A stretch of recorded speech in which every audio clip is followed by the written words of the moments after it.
Okay, नमस्कार साथियों, देवियों और सज्जनों। मैं मिस्टर एमडी पुणे आप सभी का एक बार फिर से हार्दिक स्वागत करता हूं हमारे online YouTube platform Punia classes में। जैसा कि आप सभी को विदित है कि दोस्तों हमारे ब्लड से संबंधित टॉपिक चल रहा था, जिसकी प्रीवियस लगभग 4 से 5 क्लास हो चुकी है और अगली क्लास ये जो भी है, चाहे 5th हो चाहे 4th हो, उसमें आपका स्वागत है। लास्ट टाइम हमने दोस्तों जो डिस्कशन कर लिया था, पहला डिस्कशन ये है कि अगर अपने यूट्यूब पे आज आप नए हो तो प्लीज़ सब्सक्राइब कर लो यार। सब्सक्राइब बढ़ेंगे तो मोटिवेशन बढ़ेगा, मोटिवेशन बढ़ेगा तो और बेहतरीन पढ़ाऊंगा, ताकत बचा बचा के। ठीक है, तो चलिए बात करते हैं दोस्तों।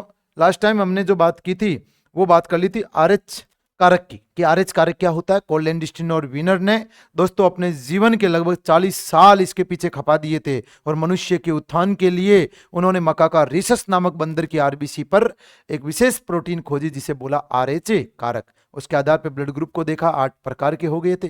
अरे नहीं है। अब दोस्तों देखते हैं कि शादीशुदा जो जोड़े होते हैं, दंपति होते हैं, उनमें आरएच संबंधी एक असामान्यता आती है, जिसके कारण उनको संतान उत्पन्न करने में समस्या आती है। लेकिन हमारे रहते आपको संतान उत्पन्न करने में कोई समस्या नहीं आएगी। नहीं आने देंगे भाई, ऐसे कैसे आने देंगे यार, एक नहीं है ना। और भाई कहाँ काम आएंगे। तो चलिए बात करते हैं दोस्तों आपके लिए कि आरएच संबंधी असामान्यता क्या होती है। तो हेडिंग डालिए आरएच संबंधी असामान्यता।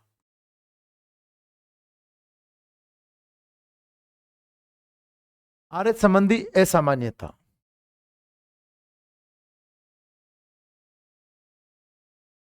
और ये जो आरएच संबंधी असामान्यता होती है ना, इसको क्या बोलते हैं? इसको बोलते हैं इरिथ्रोब्लास्टोसिस फीटेलस, गर्भ रक्ताणुकोरकता बोला जाता है। ये कब होती है दोस्तों? जैसे हमारे शादी के लिए क्या देखते हैं कि हमारे शादी के लिए देखते हैं कि इनकी कुंडलियां मैच खा रही है कि नहीं खा रही है ना, इनके गुण मैच खा रहे कि नहीं आ रहे। इतने गुणी लोग, तुम्हारे 36 के 36 गुण मेल खा जाते हैं, बस हरी पत्ती देनी चाहिए पंडित जी को, है कि नहीं है? ठीक है। या दोस्तों क्या देखते हैं? ये देखते हैं कि भाई साहब जो छोरी है अभी को खूंटो सही है को नहीं है, माँ की अन की है, दादी की अन की है। या दोस्तों लड़के के देखते हैं कि जमीन जायदाद कैसी है, लेकिन देखना चाहिए ब्लड ग्रुप है। अगर दोस्तों लड़के का ब्लड ग्रुप, पुरुष का ब्लड ग्रुप अगर दोस्तों आरएच पॉजिटिव हुआ, चाहे कोई सा भी हो, पर वो अगर पॉजिटिव हुआ, और महिला का ब्लड ग्रुप अगर नेगेटिव हुआ, तो हमने कहा दोस्तों क्या होगा। तो देखो होगा क्या, हमारे पास ये इधर है पुरुष, ये तो हमारे पास पुरुष, और ये हमारे पास है क्या, मादा, पुरुष, या इधर है हमारे पास महिला। अब दोस्तों पुरुष का ब्लड ग्रुप यदि आरए से पॉजिटिव हुआ, और दोस्तों मादा का ब्लड ग्रुप यदि आरएच नेगेटिव हुआ, तो दोस्तों होगा क्या, जब ये दोस्तों अपने संतान की प्रथम नींव रखेंगे, दोनों मिलकर यहां से माहौल बनाएंगे और क्या करेंगे, अपने संतान की प्रथम नींव रखेंगे। और ये जो प्रथम संतान होगी, देखो आरएच माइनस का मतलब है जो भी ब्लड ग्रुप हो उसमें दोस्तों आरएच क्या है, अनुपस्थित है। और यहां पर जो भी ब्लड ग्रुप हो उसमें आरएच क्या है, उपस्थित है। और आरएच उपस्थित है तो इसका दोस्तों प्रभाव संतान के ब्लड ग्रुप में जाएगा, और संतान दोस्तों कौन से ब्लड ग्रुप की बनेगी, आरएच प्लस की। और ये जो दोस्तों प्रथम संतान है, ये आपकी जो प्रथम संतान होगी ना, वो दोस्तों बिना किसी समस्या के पैदा तो हो जाएगी। ये दोस्तों प्रथम संतान क्या हो जाएगी, मिशन सक्सेसफुल है दोस्तों, है कि नहीं? मिशन सक्सेसफुल है, कोई समस्या नहीं, संतान पैदा हो जाएगी। लेकिन अगर दोस्तों संतान पैदा होते समय या माँ या दोस्तों भ्रूण को अलग करते समय, अब देखो ये जो नींव रखी गई, पहले बात सुनना, देखो नींव कहाँ रखी गई है, नींव रखी गई है मादा के शरीर में। ठीक है, पुरुष ने नींव रखी है, पर ये जो संतान बन रही है ये मादा के शरीर में पोषण ले रही है। मादा का ब्लड ग्रुप है आरएच माइनस, और देखो संतान का ब्लड ग्रुप कैसा है, आरएच पॉजिटिव। मतलब एक ही शरीर में दो अलग अलग ब्लड ग्रुप वाले क्या रह रहे हैं, जीव रह रहे हैं, एक पॉजिटिव और एक नेगेटिव है। और ऐसा संभव है क्या? ऐसा तब तक संभव हो पा रहा है जब तक पोषण दोस्तों क्या हो रहा है, आपके मां से बच्चे को मिल रहा है उधर की तरफ, तब तक माता के शरीर को पता नहीं चलता। अब मान लीजिए संतान को पैदा करते समय, अलग करते समय मां से अगर गलती से भी इस बच्चे का,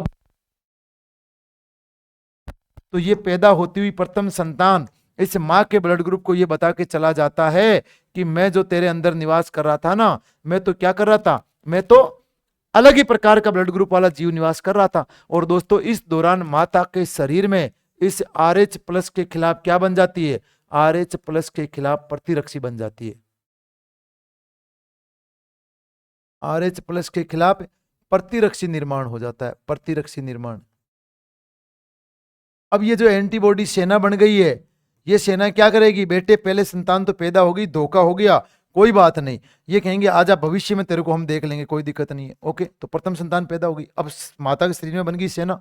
अब दोस्तों जैसे ये पुरुष और मादा फॉर्मूला लगाएंगे, हम दो हमारे दो, और है कि नहीं है। और फिर से मिशन को सक्सेसफुल करने के लिए बच्चे की नींव रखेंगे। और जैसे इस बार दोस्तों RH प्लस वाले बच्चे की गर्भ में नींव रखी जाएगी दोस्तों, ये जो RH के खिलाफ जो सेना बनी है ना, ये सेना जाकर अंदर चेक करेगी, अंदर चेक करेगी कि ब्लड ग्रुप पिछली बार धोखा हो गया था, लेकिन इस बार ब्लड ग्रुप अलग है कि नहीं। और जैसे इसने पाया कि दोस्तों ये जो द्वितीय भ्रूण है, ये जो द्वितीय संतान है या द्वितीय जो आपका भ्रूण गर्भ के अंदर रोपित है दोस्तों, इसका ब्लड ग्रुप क्या है, अलग प्रकार का है। और ऐसा होने पर ये प्रतिरक्षी क्या करेगी, इस भ्रूण की, इस द्वितीय भ्रूण की जो RBC है उसको दोस्तों ब्लास्ट करेगी। और RBC ब्लास्ट करने के कारण द्वितीय भ्रूण की क्या हो जाएगी, गर्भ में मृत्यु हो जाएगी।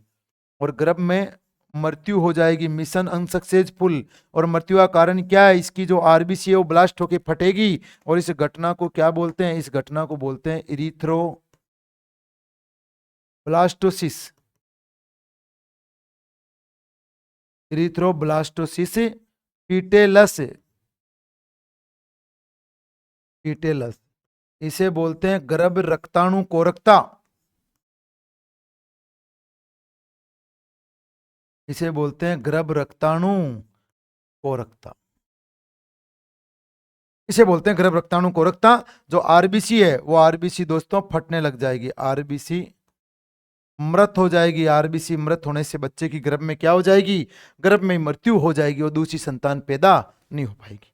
हमने क्या बात की, वापस सुन लेना दोस्तों। RH संबंधी असामान्यता क्या होती है, जब दोस्तों हम दोस्तों कुंडलियां ना देखकर, जमीन जायदाद ना देखकर दोस्तों यहां से देखते हैं कि एक पुरुष का ब्लड ग्रुप RH प्लस वाला है और मादा का ब्लड ग्रुप RH माइनस वाला है, और उस दौरान ये दोनों पुरुष और मादा दोस्तों प्रथम बच्चे की नींव रखते हैं, और जो कि दोस्तों बनता है कौन सा, RH प्लस वाला।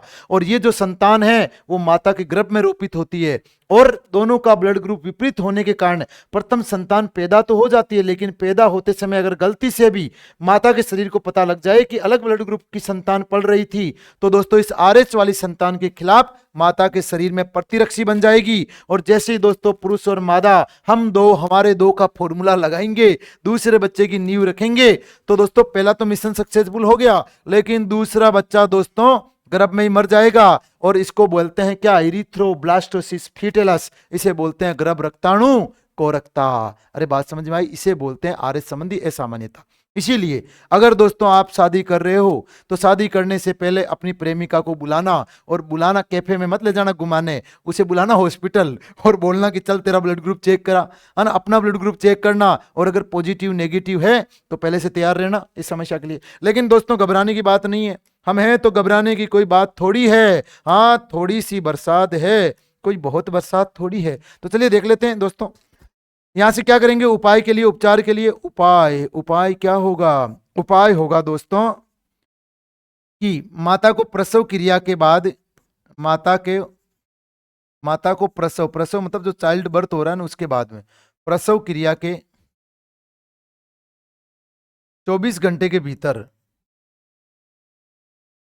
24 घंटे के भीतर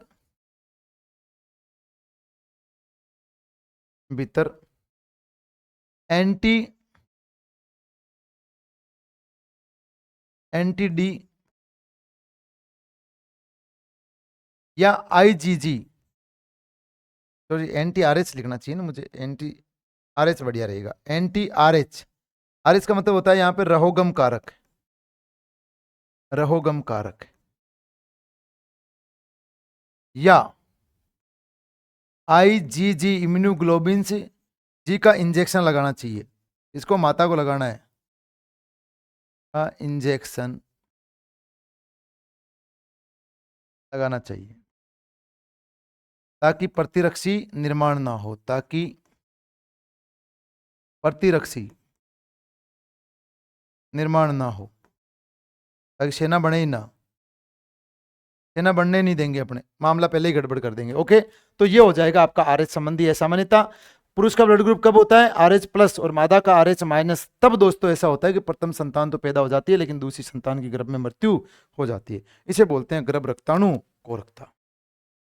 ओके चलिए, तो इतनी सी बात थी, इतनी सी बात है। अच्छा मुझे बताओ, अगर दूसरी संतान दोस्तों RH माइनस होती, अरे दूसरी संतान अगर दोस्तों ये वाली अगर RH माइनस होती, तो मुझे बताओ इसकी दोस्तों गर्भ में मृत्यु होती क्या। है ना।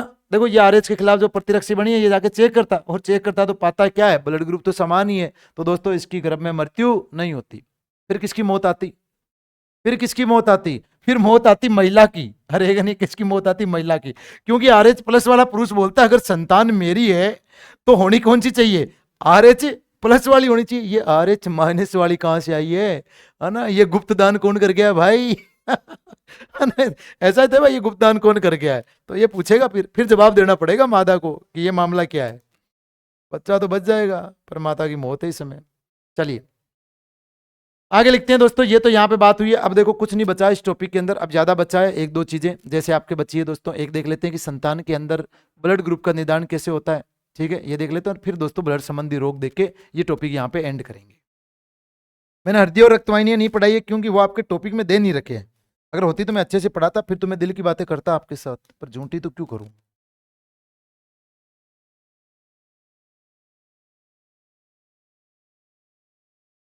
अगला लिखते हैं, संतति या संतान में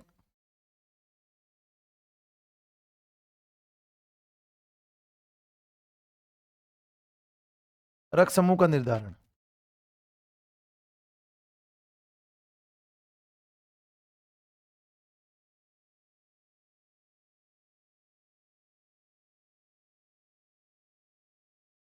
रक्त समूह का निर्धारण, देख संतति या संतान के अंदर क्या होता है, रक्त समूह का निर्धारण होता है। और रक्त समूह का अगर निर्धारण होता है, संतति या संतान में रक्त समूह के निर्धारण की बात करते हैं, तो देखिए क्या करना पड़ेगा। पहले बात तो निर्धारण किसने किया था, ये दोस्तों किया था 1924 में बर्नस्टीन ने। बर्नस्टीन ने समझाया, किसके आधार पर समझाया था, इसने समझाया था दोस्तों मेडल के आनुवांशिकता के नियमों के आधार पर। आधार मेडल की आनुवांशिकता के नियम, मेडल के आनुवांशिकता के नियम, 3 नियम थे आनुवांशिकता में, पढ़ेंगे कौन कौन से थे। क्या था प्रभाविकता का नियम, क्या पृथक्करण का नियम, क्या स्वतंत्र अपीवन का नियम, सब देख लेंगे, है ना। तो मेडल के आनुवांशिकता के नियमों के आधार पर।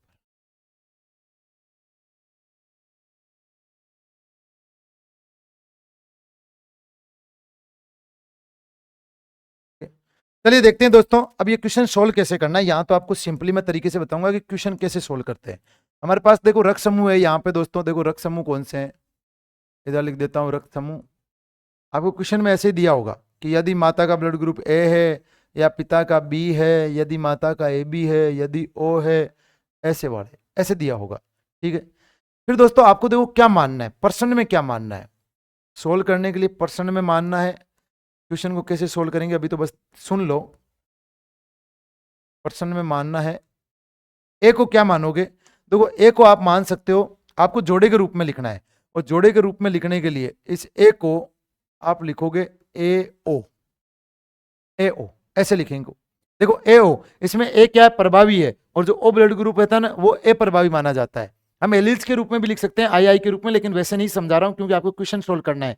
वो आनुवांशिकता में फिर बता दूंगा कि वो क्या होता है, ठीक है। यहां पे लिखना है ए ओ, इसको लिखते हैं बी ओ, ये तो पहले से जोड़े के रूप में, तो इसको लिखना है ए बी, और इसको दोनों के दोनों ए प्रभावी हो जाएंगे, इसको लिखना है ओ ओ, ऐसे। और आंसर, जब आपका आंसर नीचे आ जाए तो आपके अगर ऐसी ऐसी सिचुएशन बने तो आपको आंसर क्या मानना है, उत्तर में देखो क्या मानना है। ये जो ए है, इस ए के लिए दो कंडीशन हो सकती है। इस ए के लिए या तो यहां पे ऑप्शन में आंसर में आपको ए दिखाई दे तो भी इसका मतलब ब्लड ग्रुप क्या है, ए है। और यदि आपको दोस्तों ए ओ दिखाई दे, इसका भी मतलब क्या है, इसका मतलब भी क्या है कि ए ही है। अब दूसरा देखना, यदि दोस्तों आपको बी की बात करते हैं, बी बी दिखाई दे, बी दिखाई दे किसकी, यानी भी किसी की नहीं, आंसर में दिखाई दे, और बी ओ दिखाई दे तब भी उसका ब्लड ग्रुप बी होगा।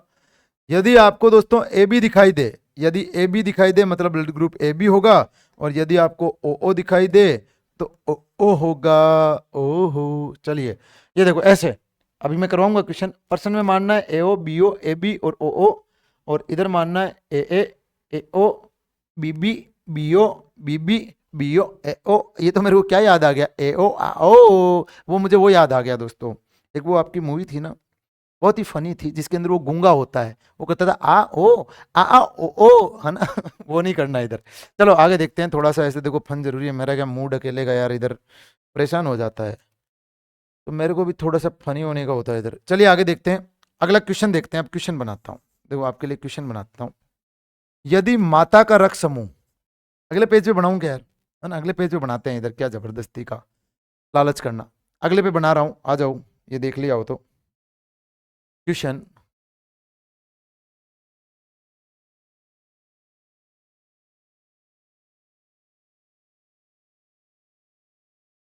यदि माता का रक्त समूह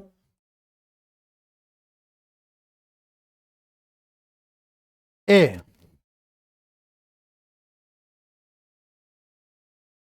वे पिता का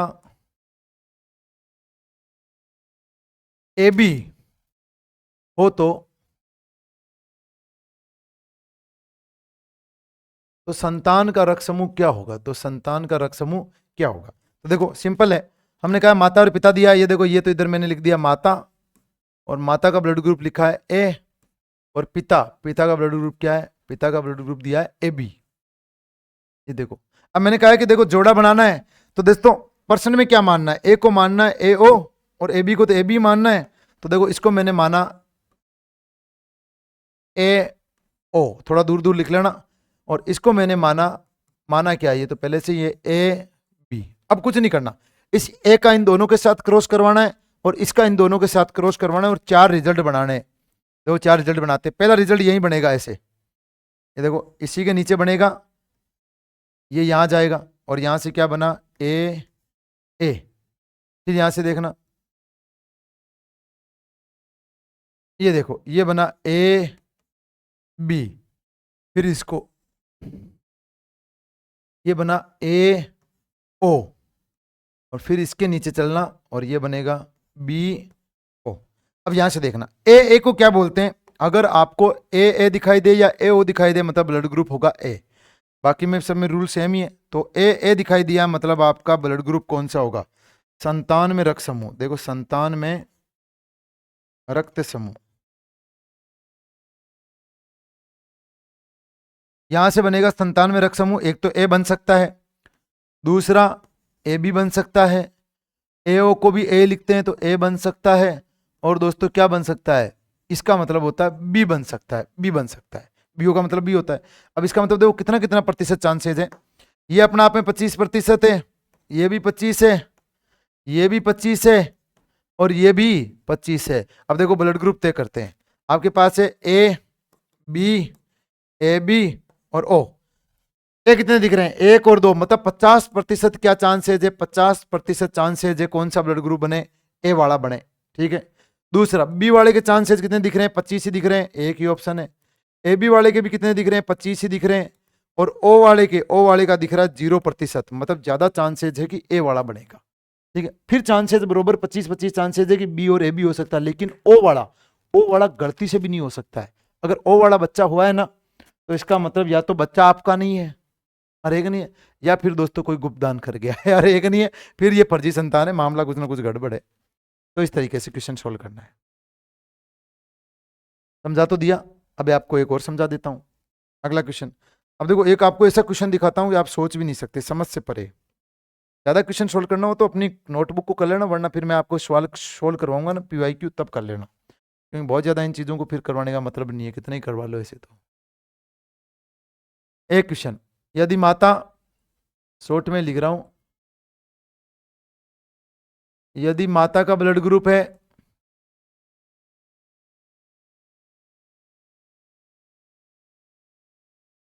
ए, और यदि पिता का ब्लड ग्रुप है बी,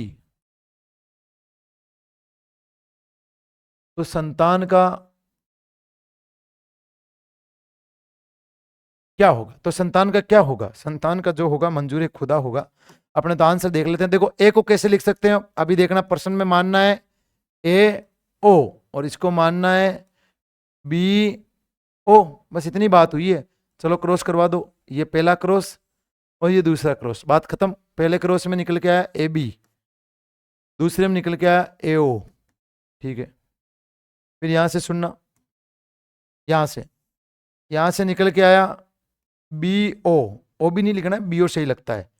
और यहां से निकल के आया OO। तो इसका मतलब दोस्तों कौन सा रक्त समूह बना? इसका मतलब तो AB बना, इसका मतलब AO का मतलब होता है A बना, BO का मतलब होता है B बना, और OO का मतलब होता है O बना। इसका मतलब दोस्तों 25% चांस है कि ये बने, 25% चांस है कि ये बने, 25% चांसेज है कि B बने, और 25% चांसेज है कि O बने। इसका मतलब दोस्तों क्या है? इसका मतलब संतान में सभी ब्लड ग्रुप होने के चांसेस बराबर है, बिल्कुल बराबर है। कोई से का ब्लड ग्रुप का बच्चा हो सकता है। आप ऐसे मत सोचना, आप ऐसे मत सोचना कि आपके संतान O वाली पैदा हो जाए, है ना, और आपका ब्लड ग्रुप, माता का ब्लड ग्रुप A है, पिता का B है, और जैसे O वाला ब्लड ग्रुप वाला निकला, आपके मुंह से निकलना पड़े ओ ये कहां से आ गया बे, है ना, तेरा A है मेरा B है, दोनों का AB हो जाता तो भी चल जाता, पर ये O वाला कहां से आया? ये तुम्हारे अंदर से आया, तुम्हारा ये है ना, तुम्हारा ये ध्यान रखना। बच्चे के साथ जाति मत करना। नॉलेज के अभाव में ऐसी घटनाएं आप कर सकते हो, पर अगर A और B माता पिता वाले ब्लड ग्रुप वाले हैं तो बच्चा O वाला भी हो सकता है। आपका O निकलवा देगा वरना ये ठीक है, अगली बात करते हैं, क्वेश्चन। अब एक अच्छा क्वेश्चन दे रहा हूं, लास्ट, आप खुद करना, अच्छा लगेगा। यदि माता यदि माता का ब्लड ग्रुप है दोस्तों AB और पिता का ब्लड ग्रुप है O, पिता का ब्लड ग्रुप है O, तो संतान कौन से रक्त समूह की नहीं होगी? तो संतान कौन से रक्त समूह की नहीं होगी? मैंने तो आपको ये सिखाया है, कौन से रक्त समूह की होगी तो वो निकाल लो, और जो बच जाए मतलब उनकी नहीं होगी।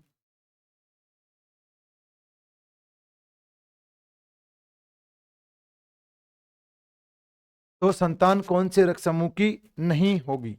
चलिए ये बात है, तो देखो सोल्व करते हैं। आप तो क्या करोगे, मैं ही कर देता हूं। अब आपको क्या लगता है, आप इमेजिन करो, आपको क्या लगता है कि AB की होगी, क्या लगता है O की तो होगी होगी, ऐसे ही तो लगता है। अरे मन में तो ऐसा लगता है ना कि AB या O में से किसी एक की तो होगी होगी पक्का ही, ऐसा लगता है। तो देख लेते हैं, देखो AB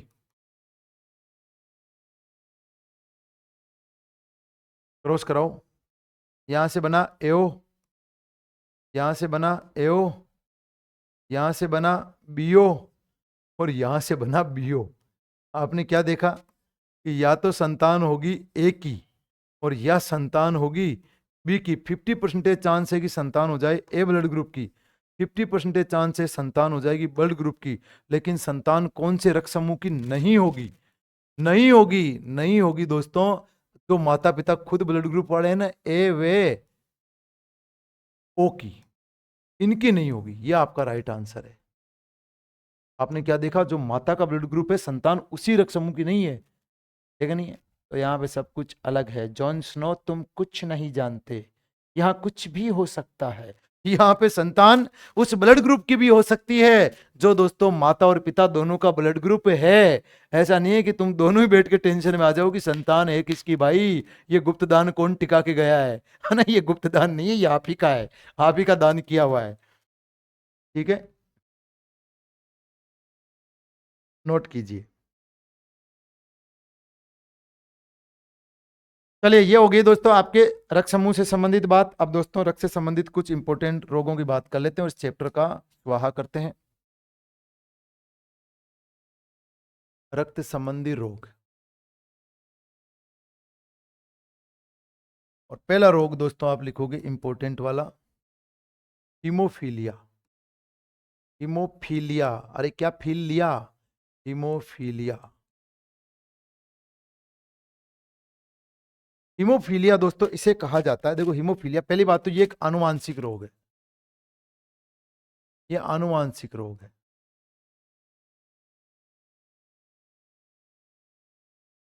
आनुवांशिक रोग है, इसे एक्स लिंग सहलग्न रोग कहा जाता है। एक्स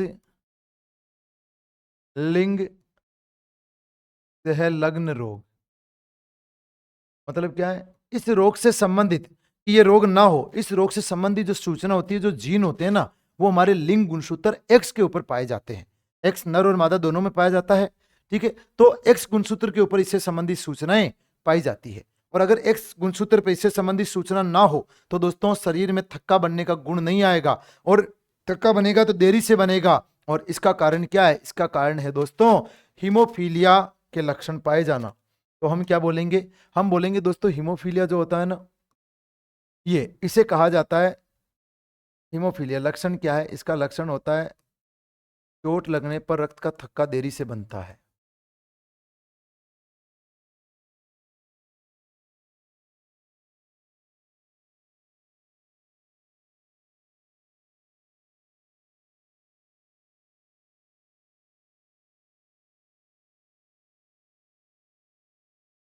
चोट लगने पर रक्त का थक्का देरी से बनेगा, अतः इसे क्या बोलते हैं? अतः इसे बोलते हैं ब्लीडर डिजीज। इसे बोलते हैं ब्लीडर डिजीज। इसे बोलते हैं खून बहने वाली बीमारी, रक्तस्रावी बीमारी।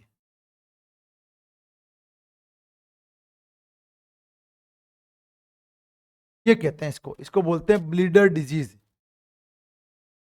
क्या बोल देते हैं? Bleeder disease. ओके। दूसरा दूसरा इसे कहा जाता है शाही रोग। इसे कहा जाता है, इसका उपनाम है रॉयल डिजीज।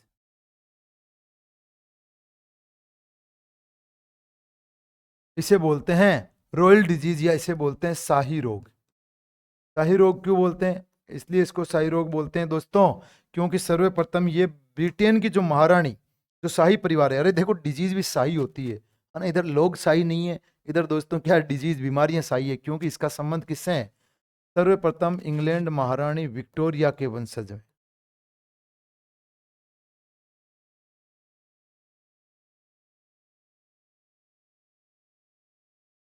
शाही परिवार, इंग्लैंड महारानी या ब्रिटेन महारानी कह सकते हो, विक्टोरिया के वंशज में देखा गया।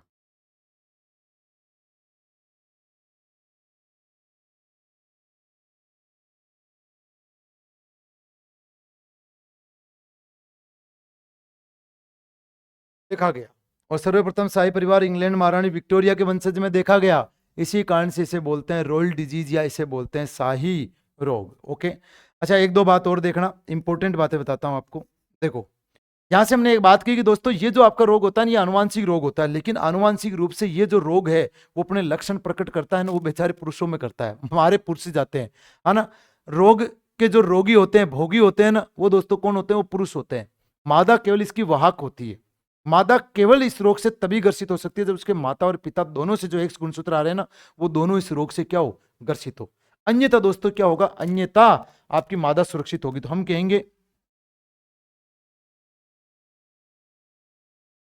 इस रोग से ग्रसित पुरुष में, इस रोग से ग्रसित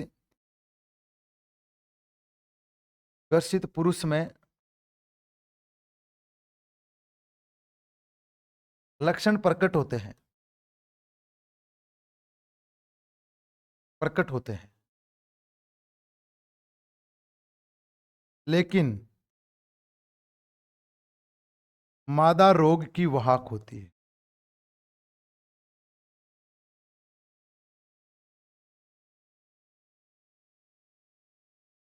लेकिन मादा क्या होती है? केवल रोग की वाहक होती है, और रोग की वाहक होती है। और मादा इस रोग से, देखो पुरुषों के अंदर दो ही प्रकार के मिलते हैं। जैसे आपके अगर पास पुरुष है ना, तो पुरुष में दो स्थितियां हैं। आगे बताता हूं अगले पेज पे, यहां से एक दो क्वेश्चन अच्छा लेवल का बन जाता है। तो यहाँ तो आपने देखा हिमोफीलिया आनुवांशिक रोग है, एक्स लिंक सहलग्न रोग, चोट लगने पर रक्त का थक्का देरी से बनेगा, ब्लीडर डिजीज खून बहने वाली बीमारी, रॉयल डिजीज शाही रोग, शाही परिवार इंग्लैंड महारानी विक्टोरिया के वंशज में देखा गया, और ग्रसित पुरुष के अंदर लक्षण प्रकट होते हैं। और जबकि दोस्तों जो मादा होती है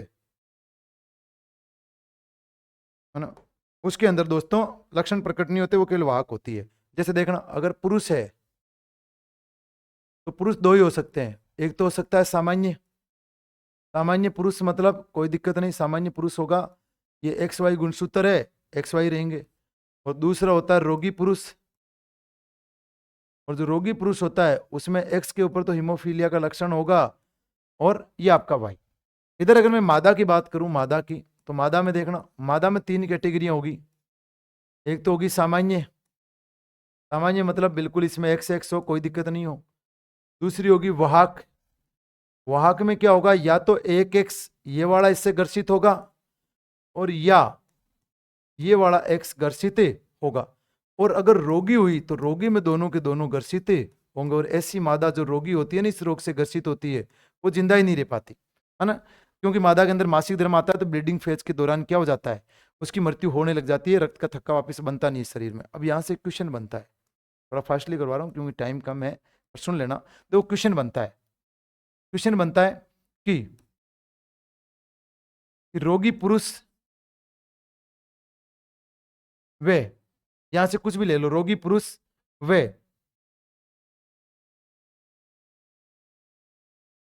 सामान्य महिला के हिमोफीलिया ग्रसित संतान कितनी होगी। हिमोफीलिया ग्रसित संतान, हिमोफीलिया ग्रसित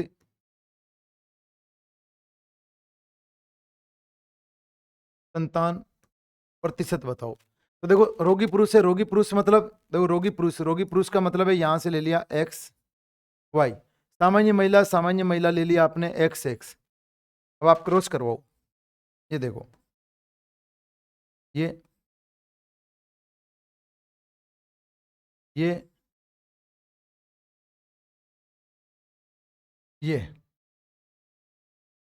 ये जो संतान हुई है ना, उस संतान में देखो प्रसिद्ध देखो है ना, हिमोफीलिया से ग्रसित जो है, ग्रसित जो है वो ग्रसित कितनी है, ये देखो ये लड़की और ये लड़की, ये दोनों की दोनों लड़कियां क्या है, ये दोनों लड़कियां 50% जो है दोनों ही लड़कियां हैं, और दोनों की दोनों लड़कियां 50% इस रोग से क्या होगी, ग्रसित होगी। ग्रसित होगी मतलब ये वाहक का काम करेगी, ठीक है। ये दोनों की दोनों क्या होगी, ये दोनों के दोनों जो लड़के हुए हैं वो लड़के सुरक्षित रहेंगे।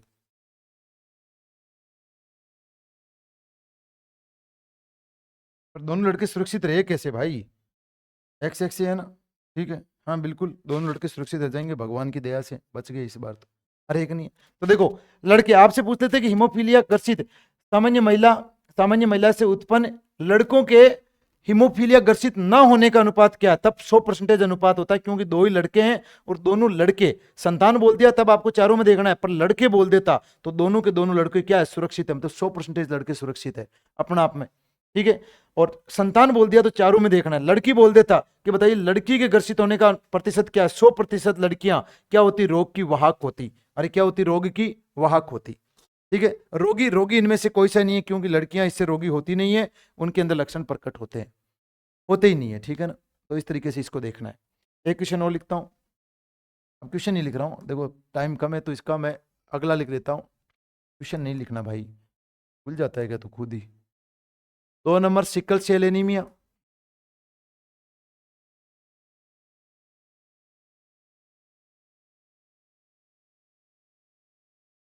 Sickle cell anaemia, anaemia sickle, sickle cell anaemia का मतलब क्या होता है, सिंपल सा ध्यान रखना, इसमें जो आरबीसी होती है ना, आरबीसी, आरबीसी विकृत हो जाती है, और आरबीसी विकृत होकर अर्धचंद्राकार या हंसियाकार हो जाती है।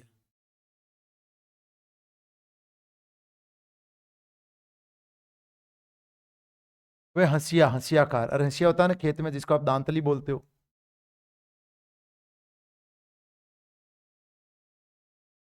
हो जाती है। मतलब आपकी जो विकृत है वो आरबीसी इस प्रकार से होनी चाहिए थी, लेकिन इस रोग में क्या हो जाती है, वो ऐसे हो जाती है, ऐसी, ऐसी हो जाती है। और जिससे दोस्तों इसमें क्या होगा, रक्त व ओटू परिवहन में बाधा,